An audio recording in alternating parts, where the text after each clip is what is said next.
बच्चों, आज हम पढ़ेंगे कक्षा सातवीं गणित प्रश्नावली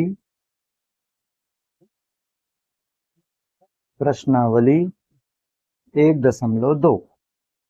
हम देखेंगे 1.2 में जो हम प्रश्न करने वाले हैं उनमें आपका गुणा का कॉन्सेप्ट क्लियर होना चाहिए। तो मैं आपको बता देता हूं कि किस प्रकार से हमें गुणा करना होता है जब चिन्ह अलग अलग होते हैं। तो हम देखेंगे इसके कुछ नियम हैं। मैं आपको पहले नियम से अवगत करा दूं कि अगर हम धन की संख्या का गुणा धन की संख्या में करते हैं, यह है गुणा के नियम,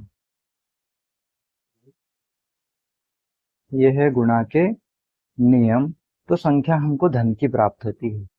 अगर हम ऋण की संख्या में ऋण की संख्या का गुणा करते हैं तो हमको धन की संख्या प्राप्त होती है। लेकिन अगर हम धन की संख्या में ऋण की संख्या का गुणा करते हैं तो ऋण की संख्या प्राप्त होती है, और ऋण की संख्या में धन की संख्या का गुणा करते हैं तो ऋण की संख्या प्राप्त होती है।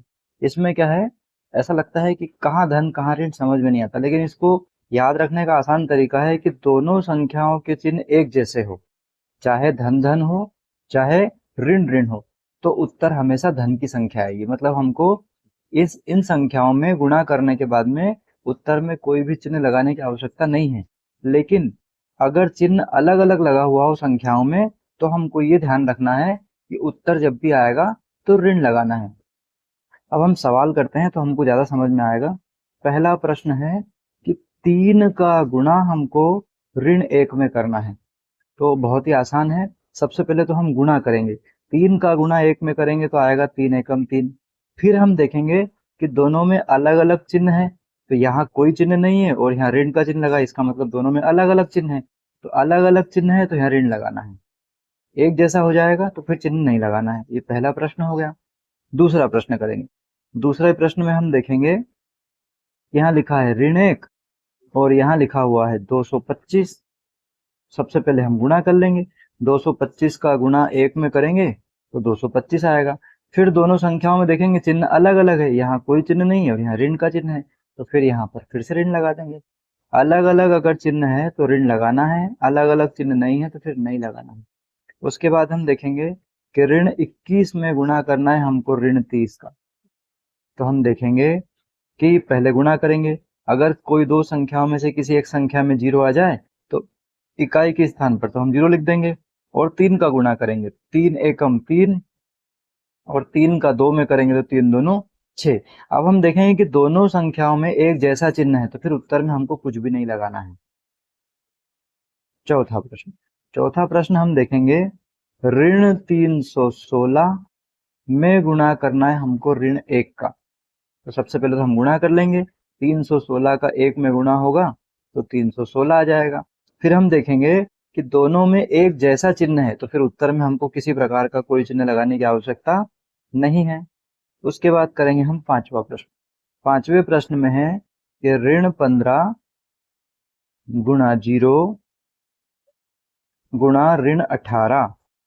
इस प्रकार का प्रश्न बड़ी बड़ी एग्जामों में पूछा जाता है, और बड़े बड़े लोग जो तैयारी करते रहते हैं वो भी कई बार गलती कर जाते हैं। इसको एक उदाहरण से आप याद रखिए कि अगर गुणा करने में कहीं पर बीच में 0 का गुणा हो रहा है, चाहे संख्याएं कितनी बड़ी बड़ी भी दी हो या छोटी संख्याएं दी हो, लेकिन अगर उन संख्याओं के बीच में कहीं 0 आ जाए और गुणा हो रहा हो तो ये उसी प्रकार सभी को डुबा देगा जिस प्रकार एक पापी सारी नाव को डुबा देता है। तो ऐसे सवालों में आपको कुछ भी करने की आवश्यकता नहीं है, किसी का गुणा करने की आवश्यकता नहीं है। बीच में 0 दिख गया मतलब इसका उत्तर हमेशा 0 ही आएगा।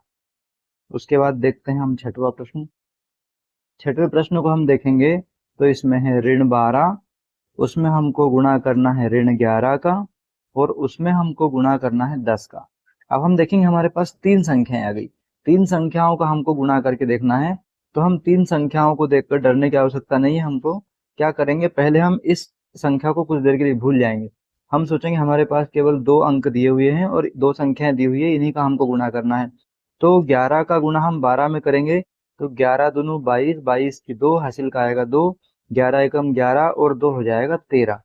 ये हो गया 132।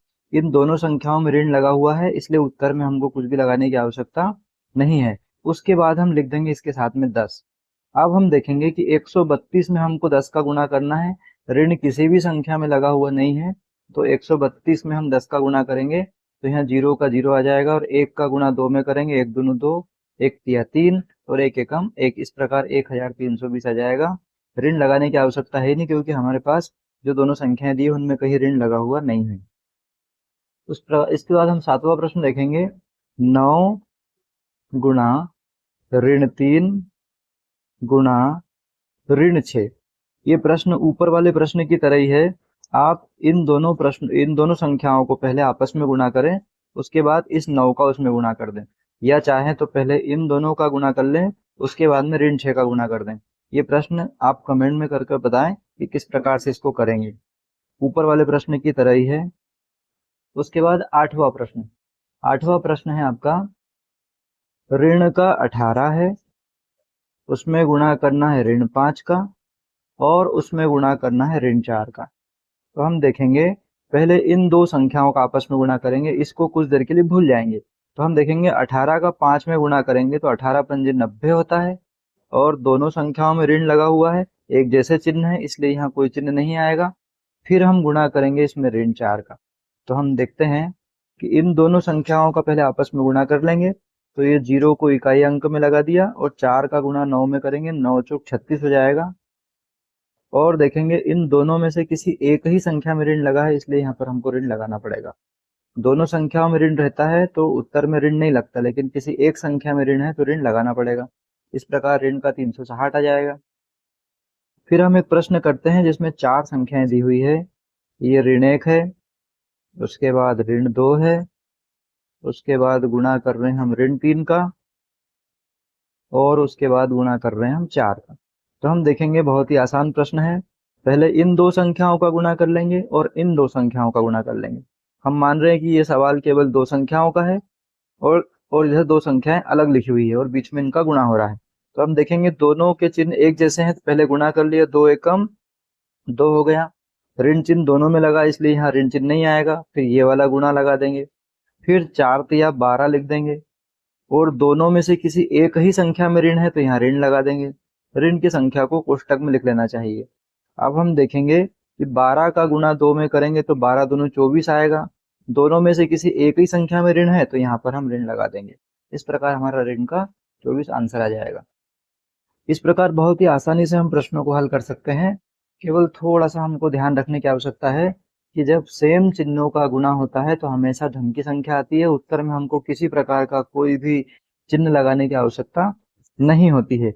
लेकिन जब चिन्ह अलग अलग होते हैं तो हम उत्तर में हमको ऋण लगाने की आवश्यकता होती है, जैसे हमने इन प्रश्नों में लगाया है, आप देख सकते हैं। अब एक बहुत ही इम्पोर्टेंट प्रश्न है, प्रश्न नंबर 2। इसको हम देख लेते हैं कि 18 का गुणा हमको करना है, बड़े कोष्टक में एक संख्या दी है 7 धन ऋण 3। उसके बाद में बराबर के उस साइड हमको संख्या दी है 18 का गुणा हम कर रहे हैं 7 में, और इसमें जोड़ रहे हैं हम 18 का गुणा ऋण 3 में करके। तो इसको हमको देखना है हम किस प्रकार कर सकते हैं। ये बायां पक्ष है, बायां पक्ष है, और बराबर के उधर जो है वो दायां पक्ष है। हमको दोनों पक्ष बराबर करके दिखाना है। तो हम देखेंगे कि 18 तो 18 है, यहाँ लिखेंगे हल, 18 लिखा, गुणा 7 में से हमको 3 घटाना है। हमारी जेब में 7 रुपए है, धन का चिन्ह लगा तो धन की संख्या है, तो हमारी जेब में 7 रुपए है, और ऋण 3 का मतलब होता है 3 रुपए हमारे ऊपर कर्जा है। तो हम देखेंगे कि अगर हम हमारी जेब में से 7 रुपए में से 3 रुपए कर्जा चुका देंगे तो हमारे पास जेब में 4 रुपए बच जाएंगे, मतलब 4 रुपए धन बचेगा। या इसको सीधे सीधे देख सकते हैं कि 7 में से 3 गई तो 4 बचा। उसके बाद लगाएंगे बराबर। फिर हमने देखा 18 का गुना 7 में हो रहा है, सीधी सीधी संख्या है, कोई दिक्कत नहीं है। 18 का 7 में गुना करेंगे 126 आएगा। अगर आपको पहाड़ा नहीं आता हो तो आप ऐसा कर सकते हैं, 7 का गुना 8 में करेंगे, 7 8 56 की 6, हासिल का आएगा 5, 7 एकम 7 और 5 हो जाएगा 12। ये हो गया 126। फिर बीच में धन है, धन लगा देंगे। फिर इन दोनों संख्याओं का गुणा आपस में करेंगे तो 18 तिया होता है 54, यहाँ लिख देंगे हम 54। लेकिन हमने देखा इन दोनों में से किसी एक ही संख्या में ऋण लगा है, तो हमको यहाँ पर ऋण लगाना पड़ेगा। इस प्रकार हम देखेंगे कि LHS में ये आ गया, RHS में ये आ गया। अब हम देखेंगे 18 का 4 में गुणा करके, तो 18 का 4 में गुणा कर हमने 18 चौक 72 होता है। अगर पहाड़ा नहीं आए तो ऐसा कर सकते हैं, 8 चौक 32 की 2, हासिल का आएगा 3, 4 एकम 4, 4 और 3 हो जाएगा 7। फिर हम देखेंगे कि 126 में से 54 को माइनस करना है क्योंकि यहाँ ऋण लगा हुआ है, घटाएंगे। 6 में से 4 गई तो यहाँ 2 बचेगा, और 12 में से 5 जाएगी तो यहाँ 7 बचेगा। इस प्रकार दोनों तरफ 72 72 आ गया है, तो हम लिख देंगे LHS बराबर RHS, मतलब बायां पक्ष बराबर दायां पक्ष हो गया। इस प्रकार से हम इन प्रश्नों को हल कर सकते हैं। अब एक प्रश्न और इसी प्रकार का दिया हुआ है। इन दो प्रश्नों में से एक प्रश्न परीक्षा में जरूर पूछा जाता है, इनके हमको प्रैक्टिस करना चाहिए, और बहुत ही सरल प्रश्न है और ज्यादा नंबर में आते हैं। इस प्रकार से प्रश्न दिया हुआ है कि ऋण 21 गुणा बड़े कोष्टक में ऋण 4 धन ऋण 6, ये दिया है LHS में, और RHS में दिया हुआ है ऋण 21 गुणा ऋण 4, उसके बाद बड़ा कोष्टक बंद, उसके बाद फिर से बड़ा कोष्टक है धन लगा के, यहाँ ऋण 21, उसके बाद गुणा है ऋण 6 का। तो हम देखेंगे कि इसको किस प्रकार से हल कर सकते हैं। तो हमने देखा कि ऋण 21 तो ऋण 21 है, फिर हम देखेंगे गुणा, ये संख्या भी ऋण की है और ये संख्या भी ऋण की है, और बीच में धन का चिन्ह लगा हुआ है। तो हम ये देखेंगे कि 4 रुपए का कर्जा, ऋण का चिन्ह होता है मतलब कर्जे से हम अनुमान लगा लेते हैं। ऋण 4 का मतलब है हमारे ऊपर 4 रुपए का पहले से कर्जा है, और 6 रुपए का और ले लिया हमने, तो ये हो गया हमारे ऊपर कितने, 10 रुपए का कर्जा। उसके बाद बराबर के उधर चलते हैं, उसमें हमने देखा कि ऋण 21 का गुणा ऋण 4 में हो रहा है, तो पहले हम गुणा करेंगे, बाद में चिन्ह देखेंगे लगेगा कि नहीं लगेगा। यहाँ देखेंगे 4 एकम 4, और 4 का गुणा 2 में करेंगे तो 4 दूनी 8। देखेंगे दोनों संख्याओं में एक जैसा चिन्ह है, इसलिए उत्तर में हमको चिन्ह लगाने की आवश्यकता नहीं है। ये धन चिन्ह लगा दिया हमने कोष्टक के बाहर का। फिर हम गुणा करेंगे 6 का 21 में, तो 6 एकम 6 और 6 दूनी 12। हम देखेंगे कि दोनों में ऋण चिन्ह लगा हुआ है, इसलिए यहाँ भी हमको चिन्ह लगाने की आवश्यकता नहीं है।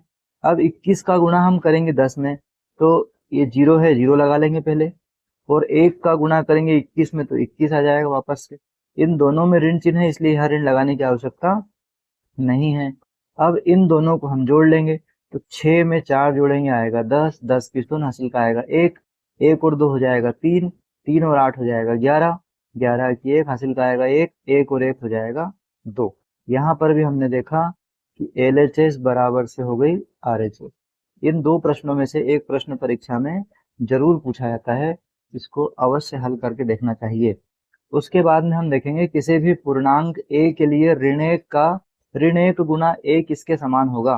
तो देखो हम देखेंगे प्रश्न नंबर 3, प्रश्न नंबर 3 का 1, किसी भी पूर्णांक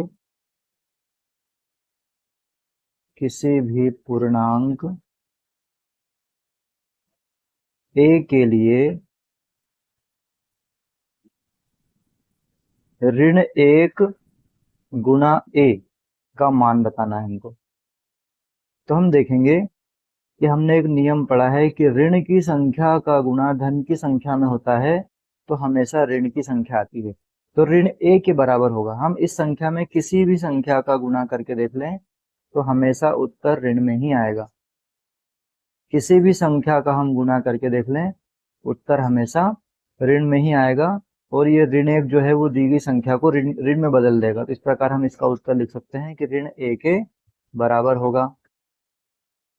उसके बाद इसके दूसरे भाग में दूसरा प्रश्न दिया हुआ है कि ऋण 1 के साथ में अगर संख्याओं का ऋण 1 के साथ निम्न का गुणा करना है तो क्या होगा। हम देखते हैं कि ऋण 22 में अगर हम गुणा करेंगे ऋण 1 का, तो हम देखेंगे 22 एकम 22 होता है, और दोनों में ऋण चिन्ह है, इसलिए उत्तर में ऋण नहीं आएगा। इसका b वाला भाग दिया है 37, तो हम 37 में ऋण 1 का गुणा करेंगे तो 37 एकम 37 होता है, और हम देख लेते हैं कि दोनों में से किसी एक में ऋण है तो ऋण लगाना पड़ता है। उसके बाद तीसरा देखेंगे हम 0, तो 0 में ऋण 1 का गुणा करेंगे। मैंने बताया था पिछले प्रश्न में कि अगर 0 कहीं पर दिया हुआ है तो इसका मतलब है कि वो सभी को डुबा देगा, मतलब इसका उत्तर 0 आएगा। इस प्रकार से हम देख सकते हैं कि बहुत आसानी से आप इन प्रश्नों को हल कर सकते हैं। एक बार में अगर आपको समझ में नहीं आए तो आप इसको 2 बार देखिए, 3 बार देखिए और 15-20 मिनट में आपकी प्रश्नावली पूरी तैयार हो जाएगी। बहुत बहुत धन्यवाद।